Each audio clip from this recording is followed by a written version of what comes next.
Hello दोस्तों, स्वागत है आप सभी का सोनू स्टडी यूट्यूब चैनल पर। राजस्थान के इतिहास संबंधित जो महत्वपूर्ण प्रश्न हैं उनकी आज अपनी 8वीं क्लास है, मतलब 8वां पार्ट है।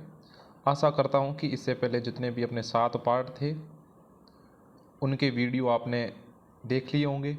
और अगर आप यूट्यूब चैनल पर नए हैं तो सोनू स्टडी यूट्यूब चैनल को सब्सक्राइब ज़रूर करें और पिछले जो 7 वीडियो थे राजस्थान के इतिहास संबंधित महत्वपूर्ण प्रश्नों के, वो भी ज़रूर देख लीजिए।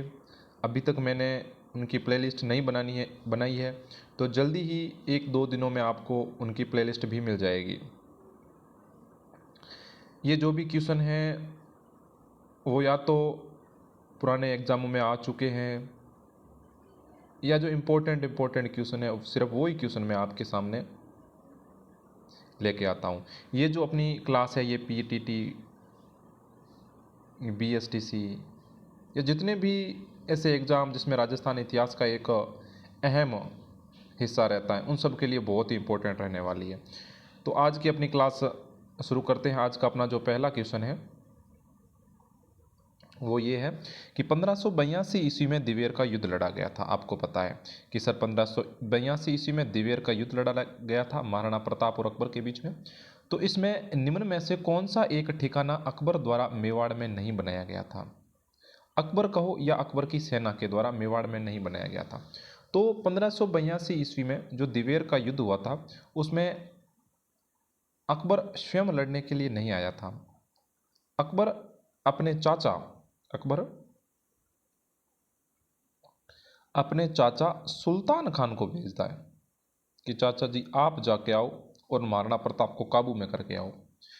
तो इनके चाचा सुल्तान खान प्रताप से युद्ध लड़ने के लिए आते हैं और ये एक विशेष योजना के साथ आए।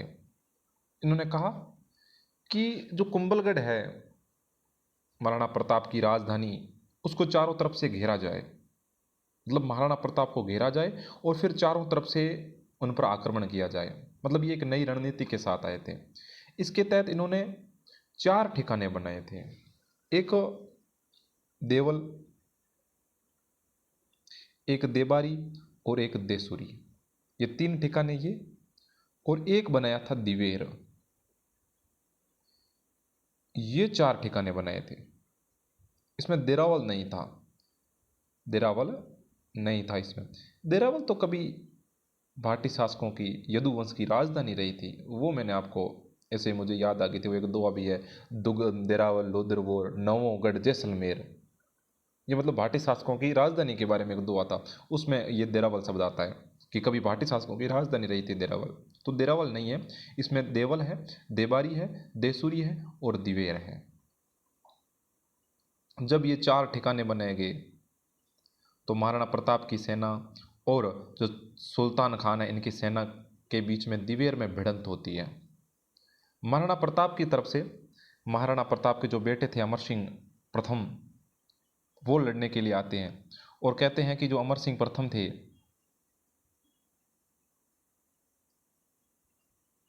अमर सिंह प्रथम ये भी महाराणा प्रताप के बेटे थे, तो उनसे कम योग्यताधारी, उनसे कम शक्तिशाली नहीं थे। अमर सिंह प्रथम ने इस दिवेर के युद्ध में कहते हैं कि सुल्तान खान को उनके घोड़े समेत चीर के रख दिया था। सुल्तान खान को चीरा जो चीरा, उनके घोड़े को भी साथ में चीर दिया था। और इस युद्ध में स्पष्ट प्रताप की विजय होती है क्योंकि सुल्तान खान मारे जाते हैं। तो ये था दिवेर का युद्ध 1582 ईस्वी में, जिसमें अकबर की तरफ से लड़ने के लिए आए थे वो सुल्तान खान आए थे। और ये 3 ठिकाने ये और एक ठिकाना था वो दिवेर था। अगला क्वेश्चन आ चुका है एग्जाम में कि किस राजा की चिता के साथ जब उस राजा की मृत्यु हुई थी और उसकी चिता जलाई जा रही थी, तब दौड़ दौड़ के कई मोर, बंदर और अन्य जीव जंतु उनकी चिता में आकर भस्म हो रहे थे, जल रहे थे। वह कौन सा राजा था जिसकी चिता में मोर, बंदर और कई अन्य जानवर जलकर भस्म हो रहे थे? उस राजा का नाम बताओ। क्या महाराजा जसवंत सिंह जी थे, महाराजा अजीत सिंह, महाराजा मान सिंह या महाराणा संग्राम सिंह सेकंड? तो उस राजा का नाम था महाराजा अजीत सिंह। महाराजा अजीत सिंह। महाराजा अजीत सिंह ये मारवाड़ के राजा थे 1689 ईस्वी से लेकर 1724 ईस्वी तक। डेट आती है 1689 से 1724, लेकिन आपको भूलना नहीं चाहिए कि मैंने आपको बताया था कि महाराजा अजीत सिंह के पिता थे जसवंत सिंह। जसवंत सिंह की मृत्यु होती 1678 ईस्वी में। 1678 से लेकर 1708 ईस्वी 30 वर्ष तक इन्हें औरंगजेब ने राजा नहीं माना था, और इस संघर्ष को 30 वर्षीय संघर्ष भी कहा जाता है। मैंने आपको प्रश्न लेकर आया था किस रियासत से संबंधित है, मारवाड़ रियासत से संबंधित। इसमें महत्वपूर्ण भूमिका किसकी थी, दुर्गादास राठौड़ की थी। तो ये राजा तो 1708 में बनते हैं, लेकिन इनके पिता के मृत्यु के बाद में शासन उनका ही था। तो ये महाराजा अजीत सिंह थे। महाराजा अजीत सिंह की हत्या किसने की, तो महाराजा अजीत सिंह की हत्या की थी महाराजा अजीत सिंह के छोटे बेटे थे बख्त सिंह। महाराजा अजीत सिंह की हत्या इनके छोटे बेटे बख्त सिंह ने की थी। इनके छोटे बेटे बख्त सिंह ने की थी 23 जून 1724 ईस्वी में।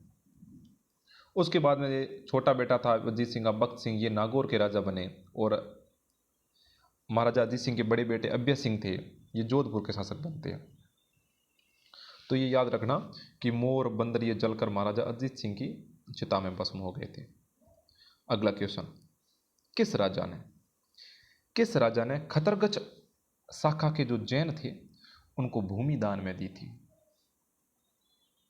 जैनों को भूमि दान में देने का यह उदाहरण है। किस राजा ने यह कार्य किया था, तो वही राजा जिसने तुर्क आक्रमणकारियों को हराया था, और तुर्क आक्रमणकारियों को हराने के बाद में जिस स्थान पर उनके खून से धरती लाल हो गई थी, उसी स्थान पर इस राजा ने बांडी नदी का पानी रोककर आना सागर झील का निर्माण करवाया था। बांडी नदी के पानी को रोककर आना सागर झील का निर्माण करवाया था, जहां पर तुर्क आक्रमणकारियों का खून बहा था। वहां पर उस राजा का नाम है अर्णोराज। इन्होंने ये बड़े वीर योद्धा भी नहीं थे, साथ साथ में ये एक दानी व्यक्ति भी थे। इन्होंने जैनों को भूमि दान में दी थी, अर्णोराज। इनका काल याद रखना, ये 1133 ईस्वी से 1155 ईस्वी तक शासक रहते हैं। अजमेर के चौहान वंश से संबंधित थे अर्णोराज। इन्होंने 1135 ईस्वी में पुष्कर में वराह मंदिर का निर्माण करवाया था। वराह मंदिर कहां पर, पुष्कर में। चलते हैं अगले क्वेश्चन की तरफ। अलाउद्दीन खिलजी का सेनापति नाहर खां किस युद्ध में मारा जाता है। अलाउद्दीन खिलजी का एक सेनापति था नाहर खां, वो किस युद्ध में मारा जाता है। जालोर आक्रमण के समय, सिवाना आक्रमण के समय, रणथंभौर आक्रमण के समय, या फिर चित्तौड़ आक्रमण के समय। तो मैं आपको बता दूं कि अलाउद्दीन खिलजी ने 1308 ईस्वी में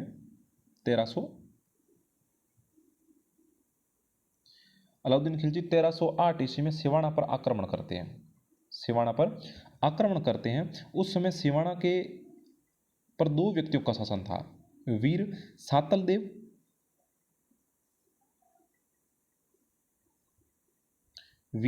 देव और उनके साथ में थे सोमदेव। ये दो राजा थे सिवाना के, सातल देव और सोमदेव वर्सेज अलाउद्दीन खिलजी। अलाउद्दीन खिलजी का एक सेनापति था नाहर खां। वो 1308 ईस्वी के सिवाना आक्रमण के समय मारा जाता है। अब ये सातल देव और सोमदेव कौन थे? ये जालोर के राजा, आपने नाम सुना होगा कानड़ देव। जालोर के राजा कानड़ देव ने इनको रखा था। ये कानड़ देव के भतीजे थे। इनको ये दुर्ग, सिवाना का दुर्ग है, इनको कानड़ देव ने सौंपा था, सातल देव और सोमदेव को। 1308 ईस्वी में नाहर खां मारा जाता है, अलाउद्दीन खिलजी का सेनापति। और उसके बाद में अलाउद्दीन खिलजी खुद आते हैं और इस युद्ध में सातल देव और सोमदेव मारे जाते हैं। और यह है सिवाड़ा का प्रथम शाखा था जो 1308 ईस्वी में हुआ था। कब? 1308 ईस्वी में हुआ था। इसके बाद में अलाउद्दीन खिलजी तो वापस चले जाते हैं, लेकिन अलाउद्दीन खिलजी सिवाड़ा के दुर्ग का नाम खेराबाद कर देते हैं, खेराबाद।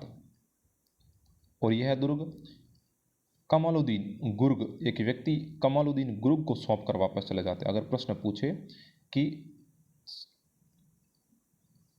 1308 ईस्वी में अलाउद्दीन खिलजी सिवाड़ा आक्रमण के बाद में सिवाड़ा का दुर्ग किस व्यक्ति को सौंप कर चले जाते हैं, तो कमालुद्दीन गुर्ग को सौंप कर वापस चले जाते हैं और दुर्ग का नाम खेराबाद रख देते हैं। अगला क्वेश्चन, सवाई जय सिंह को राज राजेश्वर की उपाधि किस मुगल बादशाह ने दी थी? किस मुगल बादशाह ने सवाई जय सिंह को राज राजेश्वर की उपाधि प्रदान की थी? तो देखो, क्यों प्रदान की थी, विशेषकर हुआ क्या था कि औरंगजेब ने अपने शासनकाल में जो कर थे रियासतों पर, विभिन्न हिस्सों पर, वो कर बढ़ा दिए थे। तो कर बढ़ाए तब स्थानीय जनता ने विरोध किया, विशेषकर जो भरतपुर के जाट किसान थे उन्होंने विरोध किया। अब कर बढ़ाने के थोड़े दिन बाद में औरंगजेब तो चल बसे। औरंगजेब के बाद में शासक बनते हैं मोहम्मद शाह रंगीला। मोहम्मद शाह रंगीला के समय ये जाटों का जो विद्रोह था यह और भारी हो गया। अब जाट जमींदार क्या करते थे, एक तो मुगल बादशाह को कर नहीं देते थे, साथ में ये क्या करते थे कि अगर मुगलों की कोई साधन या कोई भी मुगलों का सामान इनकी रियासत से होकर जाता भरतपुर से, तो ये बीच में उसको लूट लेते।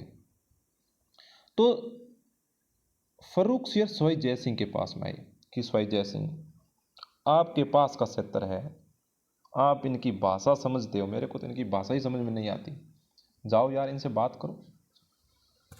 सवाई जय सिंह मुगलों का विश्वास पात्र था। सवाई जय सिंह गया। सवाई जय सिंह ने वहाँ पर क्या देखा कि एक जाट जमींदार पहला था चूड़ामन, वो विद्रोह का प्रमुख नेता था, लेकिन चूड़ामन की मृत्यु हो चुकी थी। उसके पीछे दो व्यक्ति, एक बदन सिंह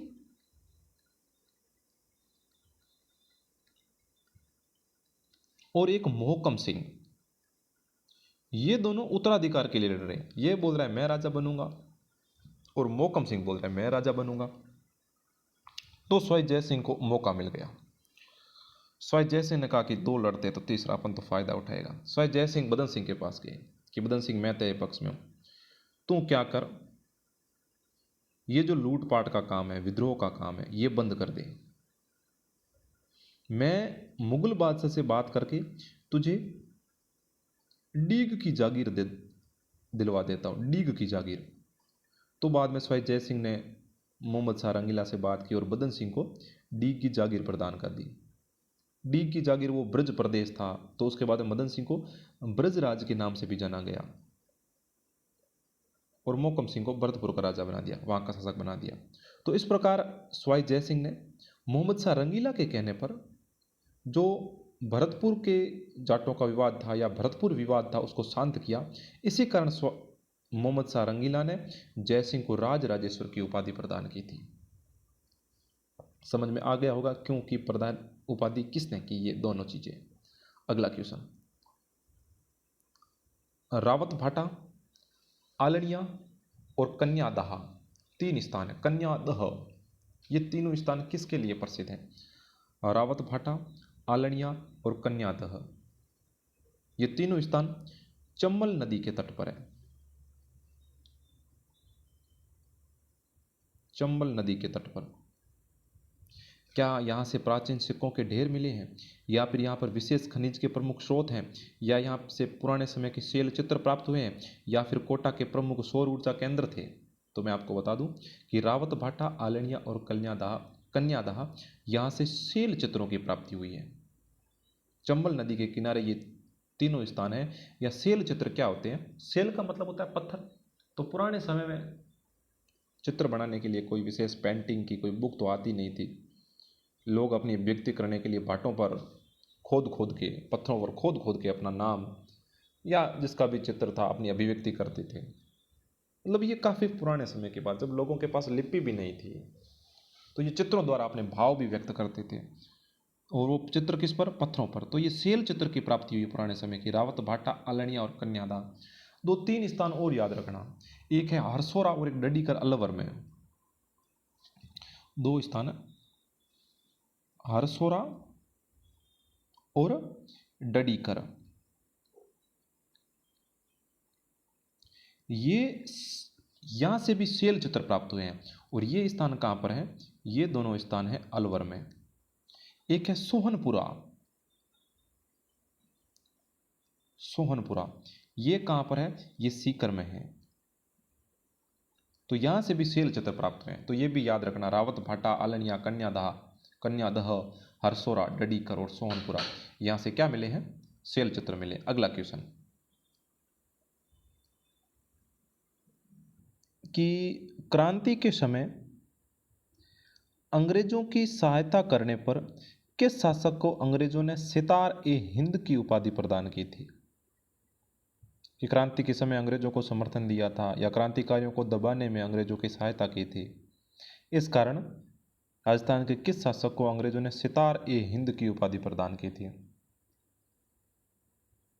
तो जो जयपुर के राजा थे महाराजा राम सिंह द्वितीय, चौथा ऑप्शन, जयपुर के राजा राम सिंह द्वितीय को क्रांति में सहयोग के लिए, क्रांति को दबाने में सहयोग के लिए अंग्रेजों ने सितार ए हिंद की उपाधि प्रदान की थी।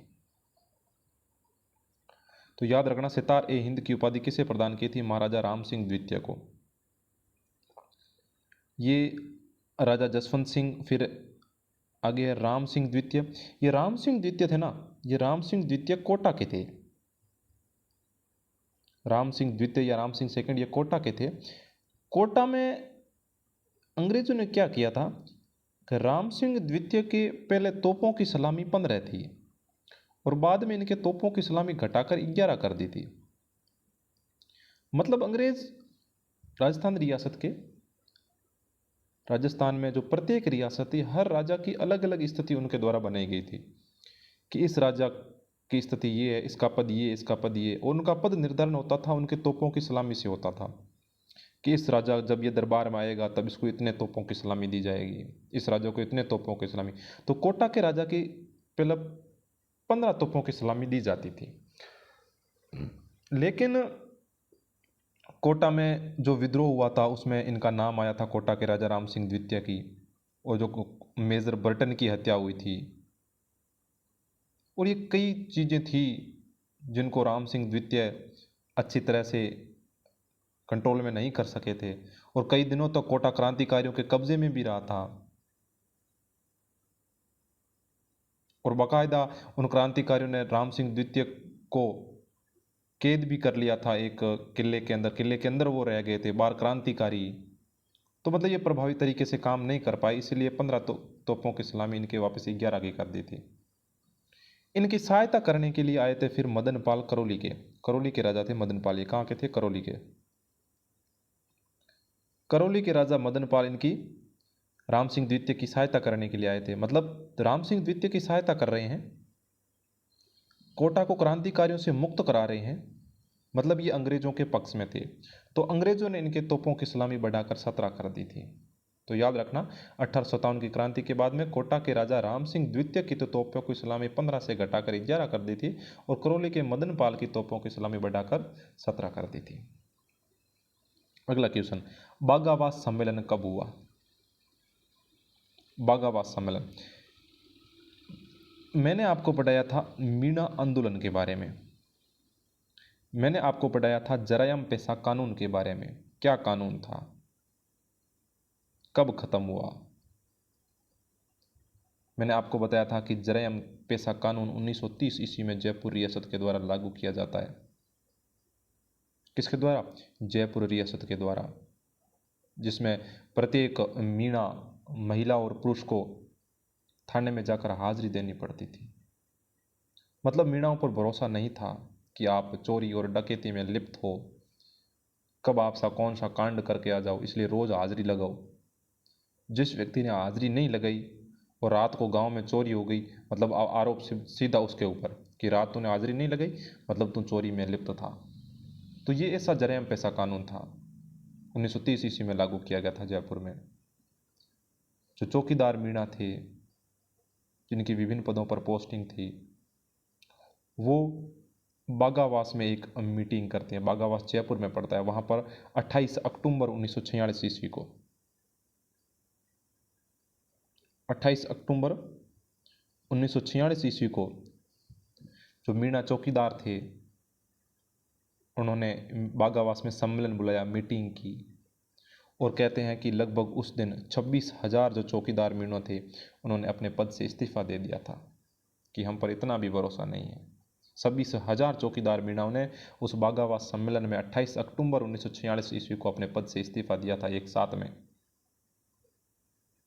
और उस दिन को 28 अक्टूबर को मुक्ति दिवस के रूप में मनाया जाने लगा। 28 अक्टूबर को मुक्ति दिवस। याद रखना, संबंध किससे हैं? मीणा किसान आंदोलन से, जयपुर रियासत से। और मुक्ति दिवस कब मनाया जाता है? 28 अक्टूबर को मनाया जाता है। अगला क्वेश्चन, निम्न में से किस एक प्रजामंडल ने भारत छोड़ो आंदोलन में भाग नहीं लिया था? निम्न में से किस एक प्रजामंडल ने, जो भारत छोड़ो आंदोलन था 1942 ईस्वी का महात्मा गांधी जी का, उसमें भाग नहीं लिया था? जोधपुर, मेवाड़, जयपुर या बीकानेर? तो आपको बता दूं कि जो जयपुर प्रजामंडल था, जयपुर प्रजामंडल ने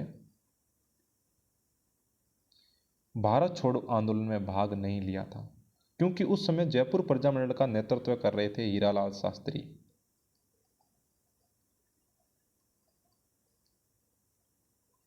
हीरालाल शास्त्री। और उस समय वर्तमान के दो जयपुर के पीएम थे मिर्जा इस्माइल। वो मिर्जा इस्माइल हीरालाल शास्त्री जी के मित्र थे। तो हीरालाल शास्त्री जी मिर्जा इस्माइल के खिलाफ जाकर भारत छोड़ो आंदोलन में जयपुर प्रजामंडल के लोगों को शामिल नहीं करना चाहते थे।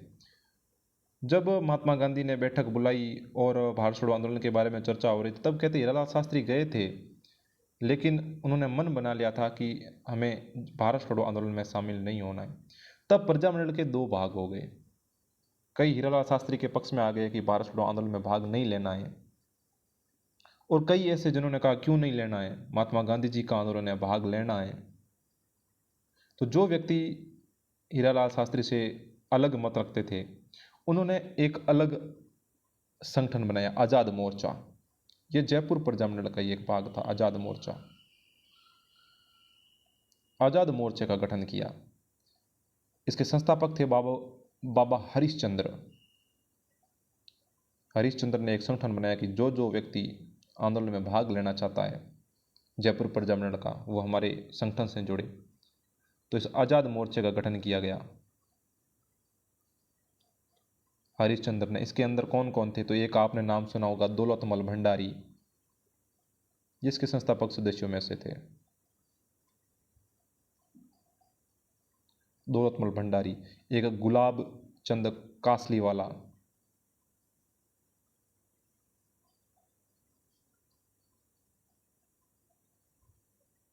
ये इसके संस्थापक सदस्यों में थे। तो अगर प्रश्न पूछे तो जयपुर प्रजामंडल ने तो भारत छोड़ो आंदोलन में भाग नहीं लिया था, लेकिन इसका एक अलग संस्था थी आज़ाद मोर्चा, इसने भारत छोड़ो आंदोलन में भाग लिया था। अगला क्वेश्चन, निम्न में से कौन सा एक राजस्थान का ठिकाना नहीं था? अपन जब एकीकरण पढ़ते हैं, जब आपको एकीकरण पढ़ाया जाता है, तो सबसे पहले यही चीज़ लिखाई जाती है कि राजस्थान में 19 रियासतें, 3 ठिकाने, 1 केंद्र शासित प्रदेश। एक बार नहीं, आपको 100 बार पढ़ाया जाता है कि राजस्थान में एकीकरण के समय 19 रियासतें थी, 3 ठिकाने थे और 1 केंद्र शासित प्रदेश था।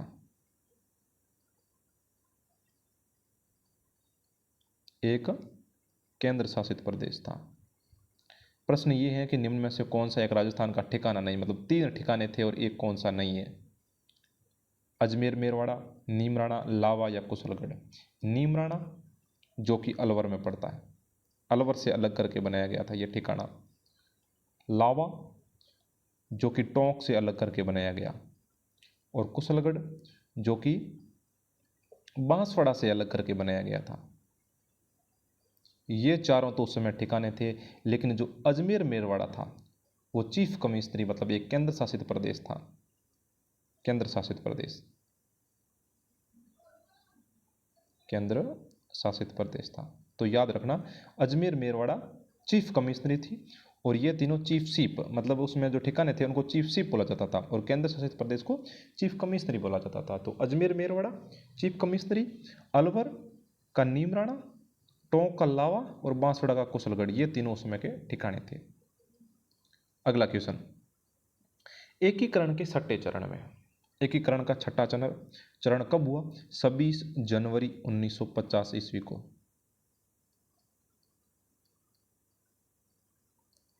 26 जनवरी 1950 ईस्वी को एकीकरण का छठा चरण हुआ। उसमें आबू देलवाड़ा सहित कितने गांवों को मुंबई प्रांत में मिलाया गया था?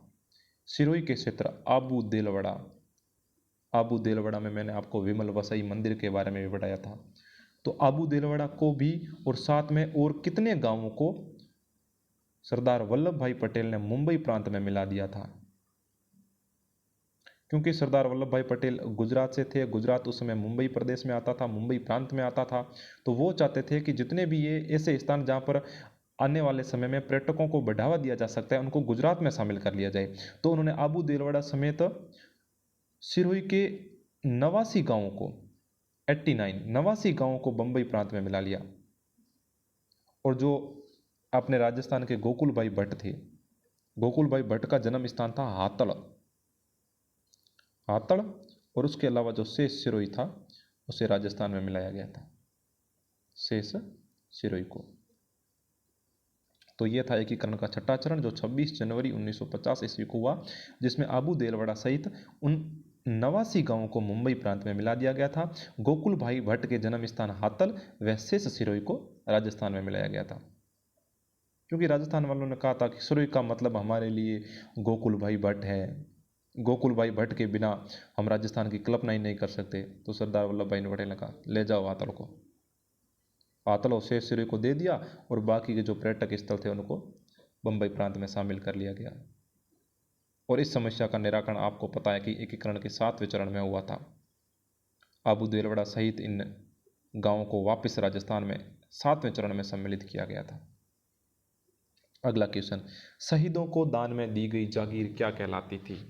शहीदों को दान में दी गई मतलब पहले जागीर के अलग अलग प्रकार थे, अलग अलग लोगों को जागीरें प्रदान की जाती थी।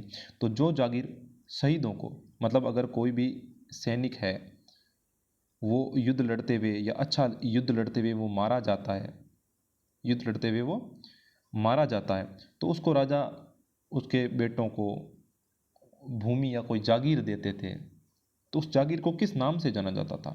शहीदों को दान में दी गई जागीर को किस नाम से जाना जाता था? सामंत जागीर, हुकूमत जागीर, शासन जागीर या फिर भौम जागीर? तो मैं आपको बता दूं कि शहीदों को दान में दी गई जागीर भौम जागीर कहलाती थी। सामंत जागीर मतलब राजा अपने भाइयों को जो जागीर देता था वो सामंत जागीर कहलाती थी। हुकूमत जागीर मतलब जो प्रशासनिक कर्मचारी थे, राजस्व मंत्री, वित्त मंत्री, बख्शी, वो अलग अलग नाम मैंने आपको बताए थे, उनको हुकूमत जो जागीर प्रदान किए जाते थे उसको हुकूमत जागीर कहते थे। शासन जागीर या फिर इसे माफ़ी जागीर कहा जाता था, शासन जागीर या फिर इसे कहा जाता था माफ़ी जागीर।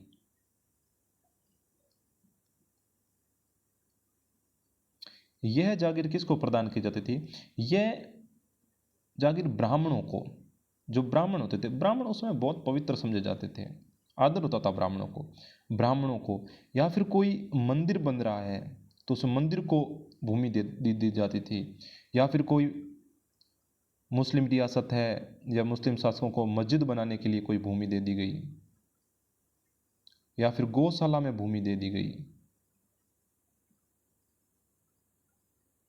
तो ये सभी, या फिर जो चारण कवि थे उन चारण कवियों को, तो इनको जो भूमि दी जाती थी वो शासन जागीर कहलाती थी। हुकूमत जागीर प्रशासनिक अधिकारियों को, सामंत जागीर भाइयों को दी जाती थी और शहीदों को दान में दी जाने वाली जागीर को भौम जागीर कहा जाता था।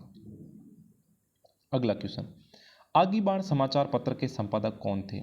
आगी बाण समाचार पत्र, आगी बाण, तरुण राजस्थान, अखंड भारत, ये सभी एक व्यक्ति के द्वारा। तरुण राजस्थान, अखंड भारत अखबार निकाला था मुंबई से, अखंड भारत बंबई से। किसने निकाले थे? तो ये अखबार या ये समाचार पत्र अपने जय नारायण व्यास जी के हैं। आगी बाण, तरुण राजस्थान और अखंड भारत। ये जो आगी बाण समाचार पत्र है, आगी बाण समाचार पत्र, ये जय नारायण व्यास जी द्वारा 1932 ईस्वी में स्टार्ट किया गया था, 1932 ईस्वी में। और ये राजस्थानी भाषा का प्रथम राजनीतिक समाचार था जिसमें राजनीति संबंधित खबरें छपती थी और वो भी राजस्थानी भाषा में। और इसके द्वारा जय नारायण व्यास ने जो मारवाड़ी जनता थी उनमें जन जागृति लाने का प्रयास किया था आगी बाण समाचार पत्र के द्वारा। तो 1932 ईस्वी में जय नारायण व्यास जी के द्वारा इस समाचार पत्र का प्रकाशन किया गया और यह राजस्थानी भाषा का प्रथम राजनीतिक समाचार था। इसके अलावा देखें तो विजय सिंह पथिक, विजय सिंह पथिक ने एक अखबार निकाला था नवीन राजस्थान, नवीन राजस्थान 1922 ईस्वी में। राजस्थान सेवा संघ का मुख्य अखबार था नवीन राजस्थान। गणेश शंकर विद्यार्थी का प्रसिद्ध अखबार था वो प्रताप था। ये प्रताप नाम का अखबार वो कानपुर से निकालते थे, कानपुर से। और लोकवाणी समाचार पत्र था वो देवी शंकर तिवाड़ी का समाचार पत्र था, लोकवाणी। यह लोकवाणी समाचार पत्र इन्होंने जमनालाल बजाज जी की याद में निकाला था, ये भी याद रखना, जमनालाल बजाज जी की याद में। तो आगी बाण समाचार पत्र जय नारायण व्यास, नवीन राजस्थान विजय सिंह पथिक, प्रताप समाचार पत्र कानपुर से गणेश शंकर विद्यार्थी और देवी शंकर तिवाड़ी का लोकवाणी अखबार। इंपॉर्टेंट अखबार है, याद रखना। ये लोकवाणी समाचार देवी शंकर तिवाड़ी ने 1943 ईस्वी में निकाला था। अगला क्वेश्चन, मारवाड़ के राठौड़ वंश, जो मारवाड़ में राठौड़ वंश था उसके आदि पुरुष या फिर उसके संस्थापक थे राव सिंहा। राव सिंहा ने अपनी राजधानी किसको बनाया था सर्वप्रथम? राव सिंहा ने। तो राव सिंहा ने सर्वप्रथम जो अपनी राजधानी बनाई थी वो खेड़, जो कि बाड़मेर में पड़ता है, उसको बनाया था। तो अगर प्रश्न पूछा जाए कि मारवाड़ राठौड़ वंश के आदि पुरुष राव सिंहा ने अपनी राजधानी किसको बनाया था, तो खेड़ बाड़मेर को बनाया था। जो राव मलिनाथ जी थे, राव मलिनाथ, नाम सुना होगा, जिनके नाम पर बाड़मेर के क्षेत्र को मालानी कहा जाता है, वो राव मलिनाथ। इन राव मलिनाथ जी ने मेवा नगर बाड़मेर को राजधानी बनाया था और राव चुंडा ने मंडोर को राजधानी बनाया था, क्योंकि राव चुंडा की शादी हुई थी मंडोर में। मंडोर जोधपुर के जो इंदा प्रतिहार थे, इंदा प्रतिहार, उन्होंने राव चुंडा को ये मंडोर दहेज में दिया था, अपनी पुत्री की शादी करवाई थी और मंडोर दहेज में दिया था। फिर वो लाइन भी बोली जाती है कि चुंडो चौरी चाड़ मंडोर दीनी दाइजे। राठौड़ारो उपकार कमदज कदे न बीछरे, इंदारो उपकार कमदज कदे न बीछरे, चुंडो चंवरी चाड़ मंडोर दीनी दाइजे, ये लाइनें थी। इनकी शादी भी की जाती है मंडोर, जोधपुर में इनका ससुराल था और मंडोर इनको दहेज में दे दिया जाता है। तो ये अपनी राजधानी मंडोर को ही बना लेते हैं। और जोधपुर तो आपको पता है राव जोधा ने अपनी राजधानी बनाई थी। तो ये जोधपुर राजधानी बनने से पहले इतनी राजधानी थी। खेड़ बाड़मेर राव सिंहा ने बनाई थी, मेवा नगर राव मलिनाथ ने बनाई थी और मंडोर जोधपुर राव चुंडा ने बनाई थी। अगला क्वेश्चन, जालोर के प्रतिहार वंश का प्रथम शासक कौन था? जालोर के प्रतिहार वंश का प्रथम शासक, तो जालोर के प्रतिहार वंश का जो प्रथम शासक था वो था नागभट्ट प्रथम। नागभट्ट प्रथम ये जालोर के प्रतिहार वंश के प्रथम शासक थे। इनका राज्य क्षेत्र अपना मारवाड़ से लेकर भड़ोच, जो कि गुजरात में पड़ता है, वहां तक इनका राज्य क्षेत्र का विस्तार था, मारवाड़ से लेकर भड़ोच तक। और नागभट्ट प्रथम की एक उपाधि भी मिलती है, इनकी उपाधि नारायण। इंपॉर्टेंट है, अगर पूछे कि नारायण उपाधि किस शासक की है तो वो नागभट्ट प्रथम की है। तो ये जालोर के प्रतिहार वंश का प्रथम शासक था, वो नागभट्ट प्रथम था। अन्य ऑप्शन वत्सराज, महेंद्रपाल। महेंद्रपाल के बारे में एक बात बताऊं तो इंपॉर्टेंट बात है कि महेंद्रपाल का एक दरबारी विद्वान था, दरबारी विद्वान, जिसका नाम था राजशेखर।